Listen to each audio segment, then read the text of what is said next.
भगवान, कैसी जली रोटियां बनाई हैं। तेरी माँ ने तुझे खाना बनाना भी नहीं सिखाया। अरे सब्जी में इतना तेल और नमक कौन डालता है। न सब्जी में कोई स्वाद है और न रोटी गोल बनी है। प्रिया की सास विमला रोज गोल रोटी को लेकर प्रिया को ताने देती है। प्रिया को खाना बनाने नहीं आता है। ढोलपुर गांव में प्रिया अपनी सास विमला के साथ रहती है। उसका पति सुरेश शहर में काम करता है और प्रिया गांव में अपनी सास विमला की सेवा। लेकिन विमला प्रिया से खुश नहीं रहती। प्रिया के माता पिता बहुत गरीब हैं। विमला अपनी बहू को कभी उसकी गरीबी के ताने देती तो कभी उसके बनाए खाने में कमियां निकालती। बेचारी प्रिया इन सब से बहुत दुखी रहती थी। विमला प्रिया से घर के सारे काम करवाती थी, फिर भी उसे ताने ही सुनने पड़ते थे। एक दिन, अरे कामचोर नालायक, काम की न काज की, दुश्मन अनाज की, कैसा खाना बनाया है। रोटियां जली हुई है, सब्जी पूरे कच्चे हैं। अरे मेरे भाग्य में जाने भगवान ने तो जैसी बहू को क्यों लिख दिया। विमला प्रिया को घर से बाहर निकाल देती है। चल घर से निकल, जा मेरे घर से। माँ जी मुझे घर से बाहर मत निकालिए, मैं बेचारी अकेली कहाँ जाऊंगी। जाकर अपनी माँ से अच्छा खाना बनाना सीख, उसके बाद मेरे घर आना। बेचारी प्रिया के पास मायके जाने के लिए 1 रुपए भी न थे। उसका घर भी यहाँ से काफ़ी दूर था, पर फिर भी वो पैदल ही चलने लगी। काफ़ी दूर चलते चलते प्रिया को प्यास लग गई। वो एक कुएं के पास गई। वहाँ एक सुनहरे घड़े में पानी रखा था। प्रिया बहुत खुशी से पानी पी और फिर वहीं बैठ गई। वहाँ बैठकर उसने अपने मन में सोचा, काश मैं घर से कुछ खाने के लिए भी लेकर चलती। अब तो जोरों की भूख लगी है, यहाँ आसपास खाने के लिए कुछ है भी नहीं। अभी तो बहुत दूर पैदल चलना है, मेरे पास पैसे भी नहीं है। मैं भूखी प्यासी अपने घर तक कैसे पहुँच पाऊँगी। काश कि मेरे पास कुछ पैसे और खाना होता। प्रिया ने इतना सोचा ही था कि उसके सामने नोटों की गड्डी और थाली में खाना आ गया। अरे ये पैसा और ये खाना कहाँ से आया। तभी पास के कुएं में से आवाज आई, बेटी ये पैसा और खाना मैंने तुम्हें दिया है। क्या? एक कुआं भला पैसा और खाना कैसे दे सकता है? बेटी मैं एक जादुई कुआं हूँ। मैं किसी भी दुखी इंसान की मदद करता हूँ और उसे उसकी मनचाही चीज़ें देता हूँ। तुमने पैसे और खाने की इच्छा जताई थी ना, इसलिए मैंने तुम्हें पैसे और खाना दिया। लेकिन तुम इस जंगल में क्या कर रही हो? तब प्रिया ने उस जादुई कुएं को अपना सारा दुखड़ा कह सुनाया। बेटी तुम्हारी परेशानी का हल मेरे पास है। बेटी ये सुनहरा घड़ा देख रही हो, ये सुनहरा घड़ा भी मेरी ही तरह जादुई है। बस तुम्हें उस घड़े के सामने अपनी मन की इच्छा बतानी है और जो भी चीज़ तुम्हें चाहिए वो जादुई घड़ा तुम्हें दे देगा। प्रिया ने जादुई घड़े को जमीन पर रख दिया और खुद उसके सामने बैठ गई और अपने मन में सोचने लगी, मेरे माता पिता बहुत गरीब हैं। काश इनके पास अच्छे पैसे होते तो इनकी गरीबी दूर हो जाती।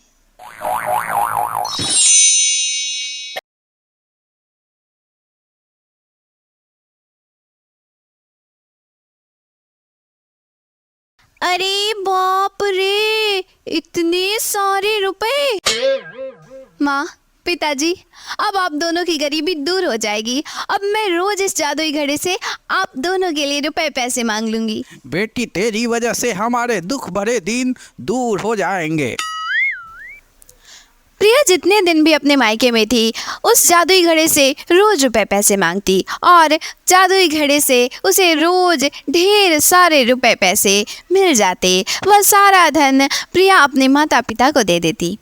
इस तरह से प्रिया के गरीब माता पिता कुछ ही दिनों में अमीर बन गए। एक दिन,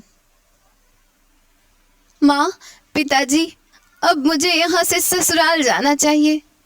ठीक है बेटी, प्रिया वापस अपने ससुराल चल पड़ी। प्रिया के माता पिता ने उसके और उसकी सास के लिए काफ़ी सारे महंगे कपड़े और गहने भी दिए थे। सारा सामान और जादुई घड़ा लेकर प्रिया अपने ससुराल पहुंची। आ गई महारानी, इतने दिन मायके रह कर आई हो। माँ ने कुछ सिखा कर भेजा है या नहीं? माँ जी, मैं घर का सारा काम सीख कर आई हूँ। मैं खाना बनाना और गोल रोटियां बनाना भी सीख ली हूँ। तभी विमला की नजर थैले पर गई। थैले में क्या लेकर आई हो? माँ और पिताजी ने आपके लिए कुछ कपड़े और गहने भेजे हैं। कपड़े और गहनों को देखकर विमला चौंक गई। ये तो बहुत महंगे कपड़े हैं और ये सोने के जेवर। तुम्हारे माता पिता के पास इतना धन कहाँ से आ गया? तभी विमला की नजर उस जादुई घड़े पर गई। ये क्या लाई हो? घड़ा? ये घड़ा? अरे यहाँ ये घड़ा नहीं था क्या? मायके से घड़ा लाने की भला क्या जरूरत पड़ गई? ओ माँ जी, मुझे ये घड़ा ना बहुत अच्छा लगा, इसीलिए ले आई। हाँ चल ठीक है, अब ये सारा सामान रख और जल्दी से जाकर खाना बना। प्रिया मन में सोचती है, इतने दूर से थक कर आई हूँ, मुझसे अभी खाना नहीं बनाया जाएगा। क्यों ना मैं इस जादुई घड़े से ही मांग लूँ। प्रिया जादुई घड़ी को रसोई में लेकर चली गई और घड़ी को जमीन पर रखकर उसके सामने बैठ गई। प्रिया मन में सोचने लगी, काश मेरे सामने ढेर सारा स्वादिष्ट खाना आ जाता।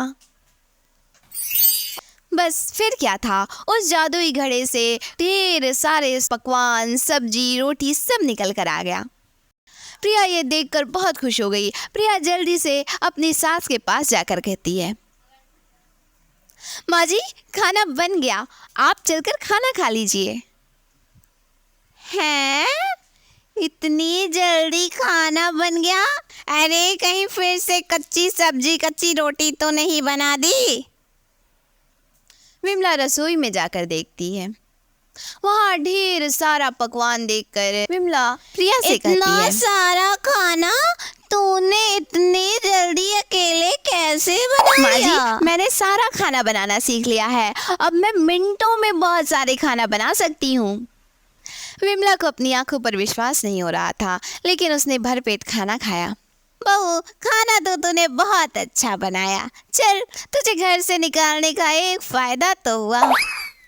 प्रिया मन में सोचती है, माँ जी फायदे तो मुझे बहुत हुए, लेकिन आप रहने दीजिए, आप तो बस भर पेट खाना खाइए। इस तरह दिन गुजरने लगे। प्रिया अपने जादुई घड़े से जब भी खाना मांगती, उसके सामने मिनटों में बहुत सारा खाना आ जाता। कुछ दिनों के बाद प्रिया का पति सुरेश घर आता है। सुरेश को परेशान देखकर प्रिया उससे पूछती है, क्या बात है, आप जब से शहर से आए हैं तब से बहुत परेशान लग रहे हैं। क्या बताऊं प्रिया, आते समय सोचा था कि तुम्हारे और माँ के लिए कपड़े ले लूँगा, लेकिन शहर में जो मजदूरी मिलती है वह वहीं रहने और खाने में खर्च हो जाती है। तुम्हारे और माँ को हर महीने जो थोड़ा पैसा भेजता हूँ, उसके बाद मेरे पास कुछ भी नहीं बचता है।